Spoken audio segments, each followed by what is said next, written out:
When love beckons you, follow him, though his ways are hard and steep, and when his wings enfold you, yield to him, though the sword hidden among his pinions may wound you.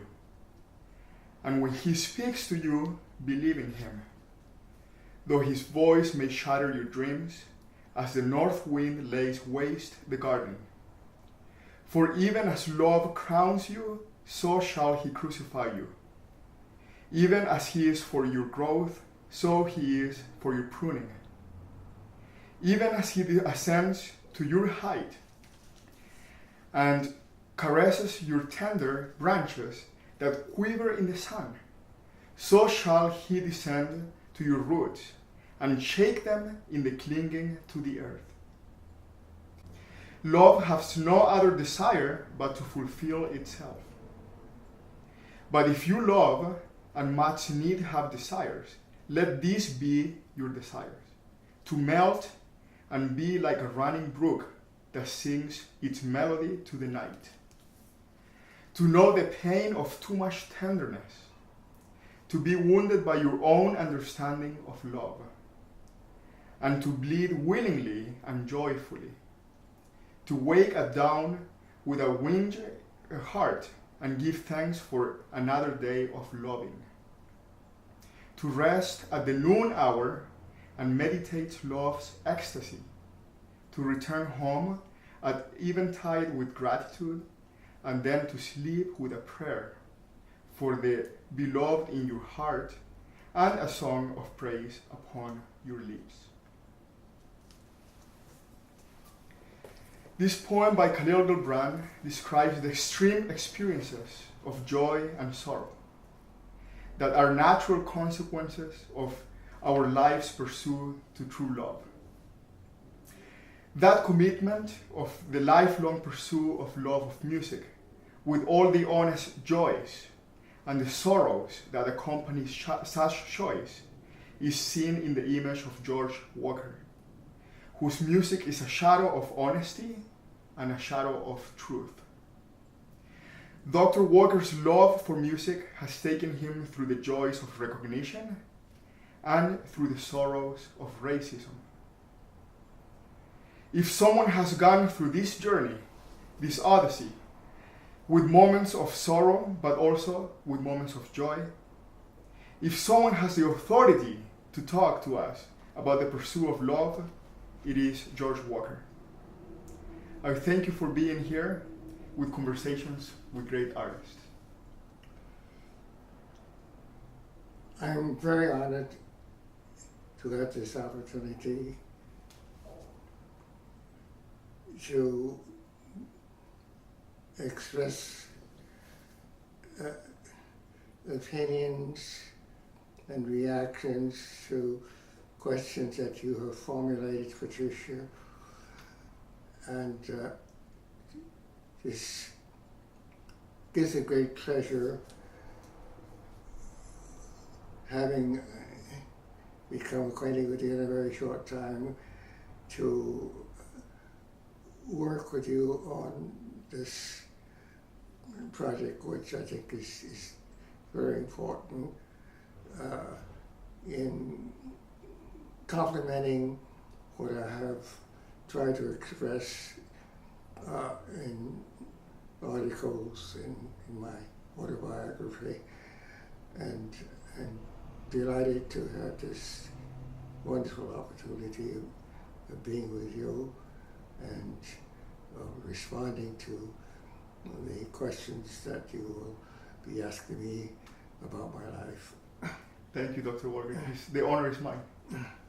So, following on that poem by Khalil Gibran, he talks about the extremes of what happens when one follows love, the love of, in your case, the love of music. You embrace all the joys and all the sorrows that come with the pursuing that love. And I would like for you to tell us about what are the sorrows and what are the joys that accompany your life and your career as a composer and a performer. There have been so many unexpected joys in my life. I could not have anticipated becoming a composer. When I started the study of piano, for which I had only some small interest in the very beginning, simply because of the fact that I was told that I was going to have piano lessons by my parents, and that meant that I was going to get piano lessons. There was never any question about whether I wanted to have piano lessons or not. And as I began to make progress, I developed an interest in the piano only because my teacher and my parents began to think that there was reason to believe that I should continue to study the piano since I evinced some talent for playing the instrument. But the instrument itself never became particularly attracted to me until I found that some things that I found on my own by reading through them came so easily that I could play them. And when my teacher began to give me works that were more difficult, that I questioned whether I could play them, I began to think about how these works could be played, how others who had reputations played them, who were the great pianists, and how could I understand how to play works that would be performed on the level of these pianists with reputations who I'd heard about.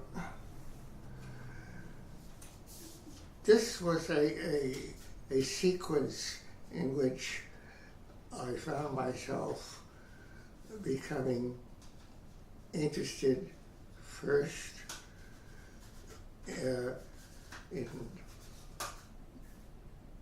trying to find out how things could be played, and then finding out how they should be played. So the interpretation of different composers. Yes, I don't like the word interpretation so much as because I feel that there's a certain whimsy attached to that, the idea of interpretation, when a performer decides to play something, he may not play at the same way that each time he plays it. He may not even have thought about how he's going to play it, and what is even more important to me are the details that are to be found in a performance that can change, the details that are thought out and are replicated.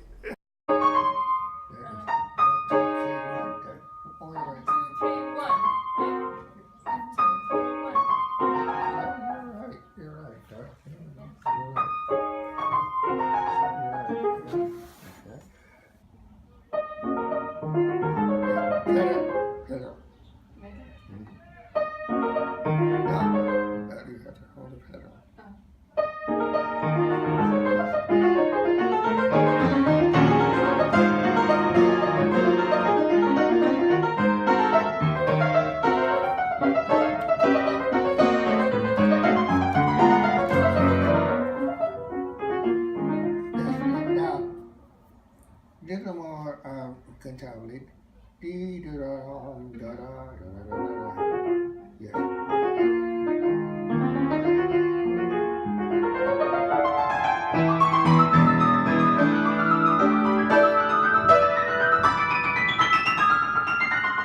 Yes, good. A good crack there on measure 6. Now, you mentioned that you don't like the word interpretation. So, can you tell us more about what's your meaning, what's your definition of interpretation, and what's the word that you prefer to use instead of that? I prefer not to use it at all, because, as I said, there's a certain potential whimsical aspect to that. If the performer has plays a work, you may have to play it the same way each time you play it. You may not have thought that that there are certain aspects of the work should be played in a certain way on a consistent basis. So you're I don't. Interpretation suggests almost the indication of a kind of formula where one is encompassing something within a very, very, very narrow range and protecting it. My whole approach to music, even when I was quite young, has always been follow the composer's instructions. And if you follow the composer's instructions, you're not likely to think in terms of interpretation. I had. So what is the purpose, in a way, of the performer? Well, the performer, I'm now, after so many years of thinking about this, does and should be concerned with how he is going to extract from the music the potential that exists there. And the potential is not always clear, because what the composer has put down is not in itself complete, and it may even be subject to change because one can improve upon it. When the composer puts down something, it may have been done hastily, even though it may have been done in a well thought out manner, but just as concertmasters and orchestras can revise string parts because they think if they change the bowing, they can get a better sound. To a certain extent, the pianist can certainly find ways of projecting the musical content in some very specific occasions in a way that the composer has not indicated. Now, are you referring to the change of bows for the strings only when it's marked by the composer? So those changes are... These changes are marked by the composer, and all the time you find conductors insisting that bowings be changed. So there's only one truth, and the truth is the expression of the composer. And that's what I'm simply saying, that what the composer has written down can in some specific instances, being true to plan. I'm looking at a particular work of mine now where I have marked two phrases as two groups of notes as separate phrases. I would prefer that they be played as one phrase, but it's published in two phrases. And what do you do when that happens? Well, what's important is that if the performer comes to the realization that this sounds better, and it's not violating the basic quality or the intent of the composer. There's justification for making the change. These are small things that could hardly be noticed by anyone listening, and certainly not by anyone listening for the first time.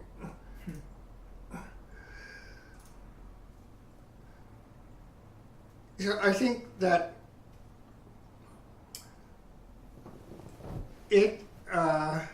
that the performer in preparing a work must observe first what the composer has written. If Beethoven writes a tempo that's too fast, why should everybody be trying to play it in that tempo? Beethoven could be wrong because the metronome could be wrong. I have made mistakes in putting in metronomic markings even when I know there's nothing wrong with the metronome. And maybe it has to do also with how you feel that day. Maybe that exactly. day you were a little bit... There are many things that can affect how one approaches tempo, but essentially one has to accept what is written first, and then to decide, is this right? Does this reflect the character of what I think the music is? Very, very interesting. Now, you're talking about this relationship between performer and composer. And of course, there's no one with a greater authority that I know of that could see the bridge between the performer and the composer. There's in your book, your own autobiography, which I suggest for everyone that is interested in getting to know Dr. Walker, to get his autobiography in Amazon.com. Here, there's a quote by the New York Times on one of your recitals that talks about this relationship between you as a performer and composer. And the quote goes like this: in the program ranging from Bach to Beethoven, through Schumann and Chopin to Prokofiev, and including 3 small pieces of his own, Mr. Walker, now Dr. Walker, revealed an authentic talent in marked individuality and fine musical insight. He disclosed a rare combination of elegance and sincerity, an unusual technique and a nice basic tone, with lovely coloring. What do you think is the importance of the relationship between composer and performer? Because you were talking before about the importance of the performer looking at the markings of the composer, but in your case, you were the 2 personas in one artist. You were both the performer and the composer. Well, again, the piano has been the instrument that has provided me with the satisfaction of becoming knowledgeable about the great literature for that instrument, but at the same time, it has also given me the ineffable ability to find things as a composer simply by touching the instrument at certain times. When I decide to sit down at the piano and I'm looking for some musical material that I want to use, and my fingers find this, and you know, it's not just my fingers. The extraordinary relationship that takes place between the conscious and the unconscious, the brain and the fingers. And this relationship between the conscious and unconscious, I find it very interesting. How you sit at the piano and you say that your fingers tell you, they guide you on the path of creativity. Can you tell us more about that process? It's almost inexplicable in the sense that one, for example, if one sits down to improvise, which I don't do anymore, one may start out with an idea, but in this particular case, we're talking about a composing where one is trying to find something, and one may start by trying to find a particular harmony, or to find a group of notes that would create a melodic line.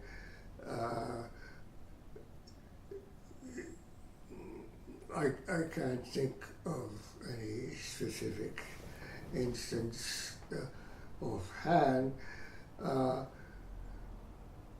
Maybe with Lennox, the Pulitzer Prize winning piece, I have no idea how that began. It had to have begun in a similar fashion, to have started with just one note, sustained briefly, and then becoming embellished. So the beginning process of composition is mainly unconscious, and then what do you do with that idea? Well, one has to bring in, at least I have to bring in, a certain discipline, trying to decide in what direction I want to take the work, how to shape it.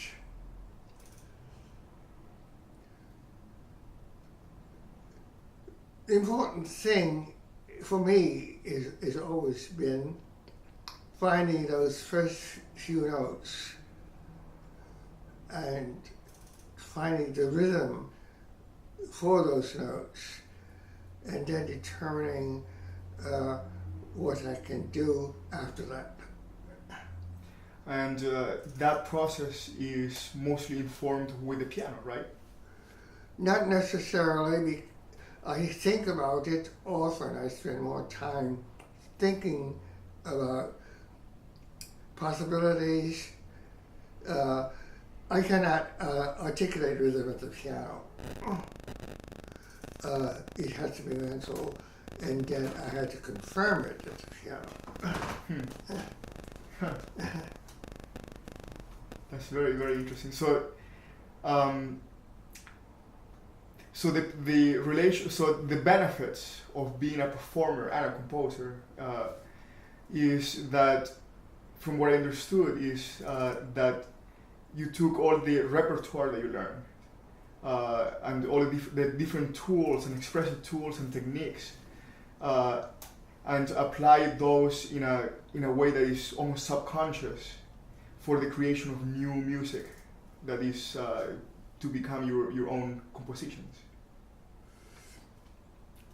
I do believe fundamentally that in the history of Western music, the development from the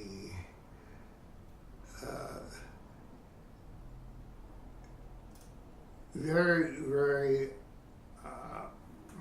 primitive to what we now know to be the height of complexity in terms of harmonic usage, contrapuntal usage, orchestration, are things that one has to examine, one has to understand as much as one can their significance before one decides one is going to create music of the future. And is that out of this enormous mass of information, this accumulation of vast resources, there's still possibilities that can be extracted, can be extended, maybe even developed. And what I've tried to do in my music to utilize some of the formal qualities that have existed and developed, and to, in a sense, redesign them.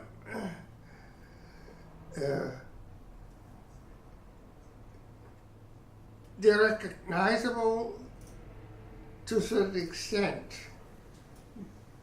but the fact that even when that is possible, there's a certain newness to them. And that's what I'm trying to do. Now this to me seems that the primitive aspects and the new aspects almost seems to me that you're talking about this balance between the ethos and the logos in music, the passion and the intellect. So is this how do you balance the two in your music, the passion and the intellect?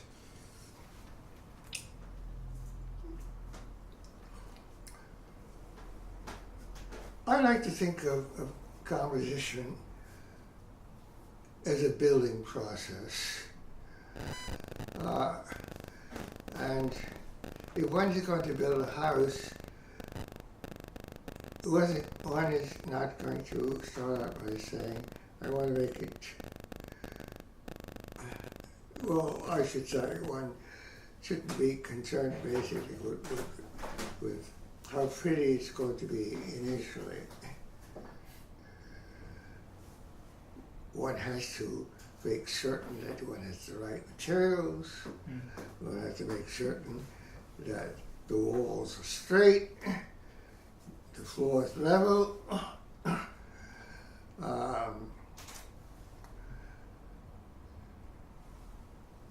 At the same time, this building must have strength. And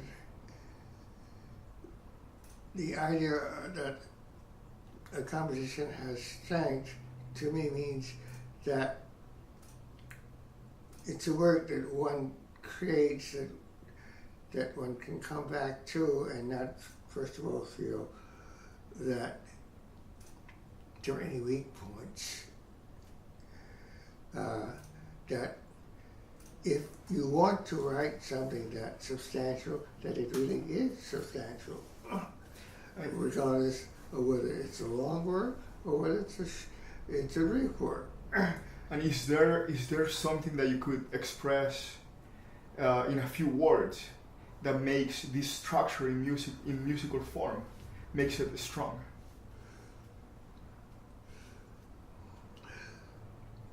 Well, there again, it's always a combination of things. It's a combination of cohesiveness, it's a combination of the material, it's a combination of how things are locked together.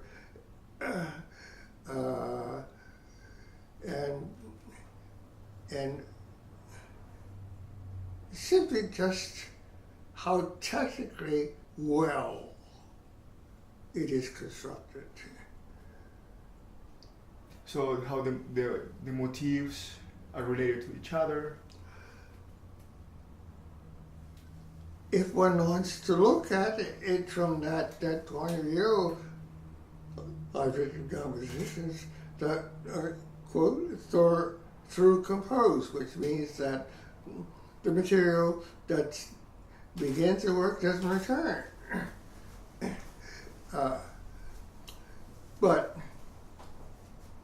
And I think one of my works which falls into this category, Chris, in Orbit, a work for orchestra, which is a narrative, essentially. But, as I said, all the elements that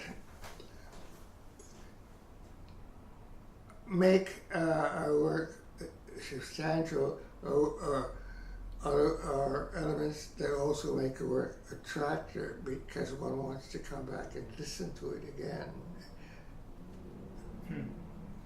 So, in a way, the work is created through the emotions or the subconscious, but then is made into a strong structure by the intellect. It's made into, yes, as a structure. It is made into a point of reference where one, in coming back to it, can find things that were not immediately apparent.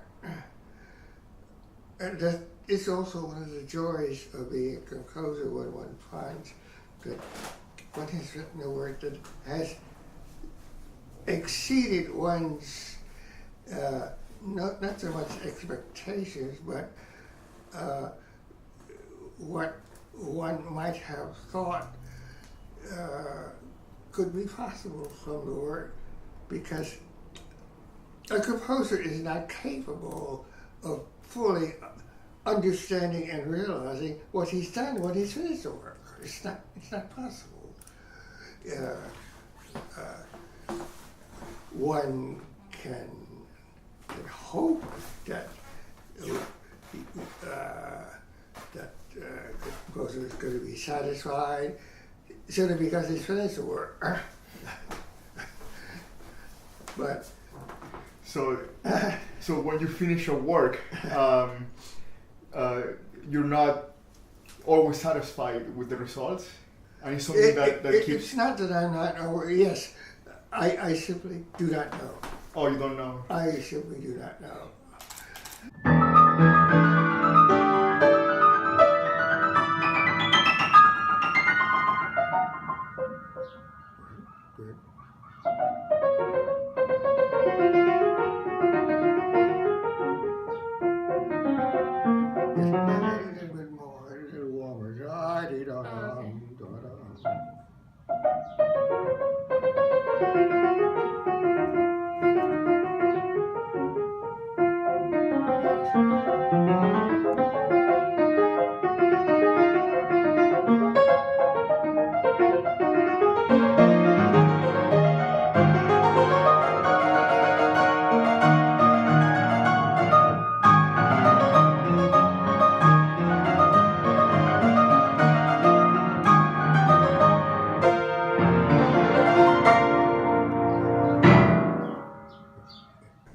Now, the recognitions that you have gotten throughout your life are many, many recognitions for your music as a composer and as a performer. Now, this book, in this book, you mention your experience receiving a lot of these recognitions and awards.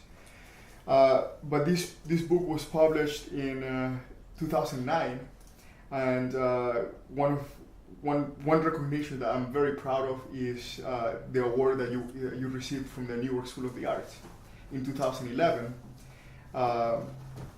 Can you tell us what was that recognition? How was it like receiving that? Well, it was about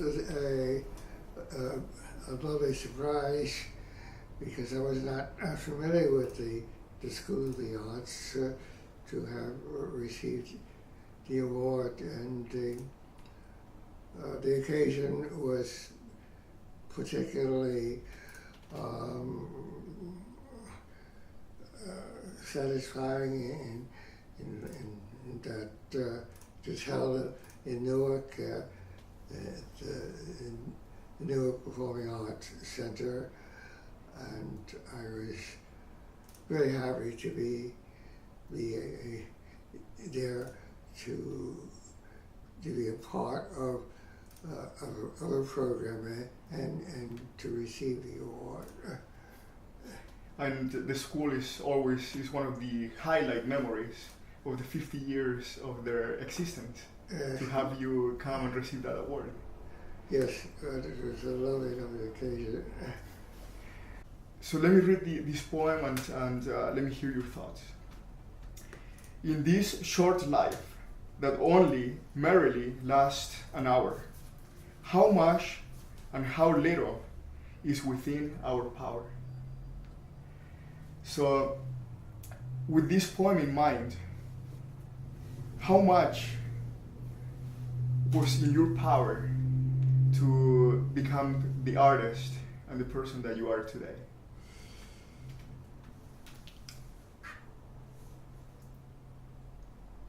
I have my parents to thank for the way in which they allowed me to find my own way without imposing upon me any restrictions in terms of the particular profession that they thought that I should or could consider pursuing. My father was a physician.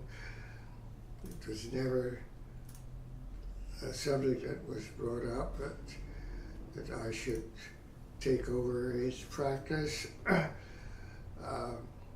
There was never any discussion about how I was going to make a living, if I was going to try to become a concert pianist.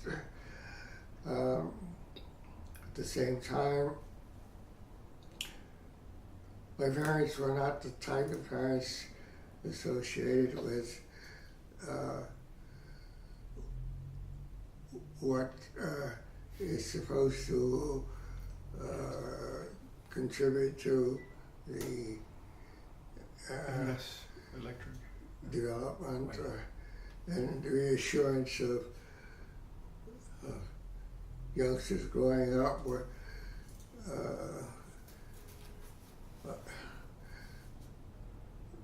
they simply accepted what I had achieved without either commenting on it.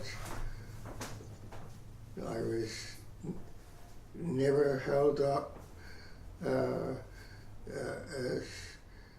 as one who has a special talent who should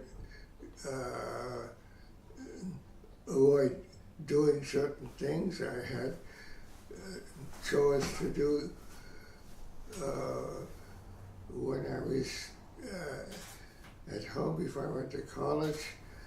I was brought up in what I felt was a way to contribute to the development of character, not a personality. And for this I am most grateful, because it allowed me to have an even greater sense of independence, knowing my parents were, in their own way, each independent and yet they were so completely compatible. No arguments, nothing that would suggest that there was anything that would in any way contribute to their dissatisfaction in their marriage. And so having that as a background, which has provided me with, I feel, a foundation that has contributed to my development, I can only say that everything else came about as a result of my growing desire to find a way to become the kind of performer and the kind of composer that would be possible if I knew how to use my ability. And in retrospect, having been the recipient of perhaps one of the most significant compliments I've ever received from my teacher, Rudolf Serkin, when I was 20 years old, after hearing in a lesson Chopin that I played. He was obviously so moved that he said that at your best, you are the equal of any pianist. And to have something similar said when I met Mademoiselle Boulanger, and the first things he said, you are a composer. These are compliments that are just so reassuring, and yet they are not sufficient to allow me to have a concert career. They are not sufficient for me even to find someone to commission my Symphony No. 5 after having written 4 symphonies and having all recorded. And this struggle towards getting your music out there, what do you attribute it to? Is it part of a musical career, or is it something different?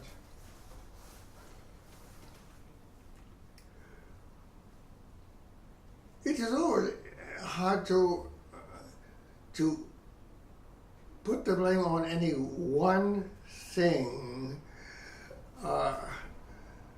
Obviously, racism is a factor, but at the same time, there's a certain lethargy, and always will be when it comes to getting performances of contemporary music. But the factors that are out there have to do with the influence that makes it very difficult for some composers, not just myself, to be able to have their works done on a more regular basis, where other composers are far more successful. It also has to do with the particular style that is more acceptable for what is considered for audiences than my style might be. It's just not one factor, but racism is certainly the basis of all of it. Even in 2000. Even in 2017. Now, Dr. Walker, it's truly been a pleasure talking to you. I know that your birthday is coming up, and I'm just wondering what your plans are to celebrate that. You're turning 96, right? 95. 95. 95. No, I don't like to celebrate birthdays. I'm just happy to get from one to the next without any fanfare. And again, this is the way my family was. I never had a birthday party in my life. I was thinking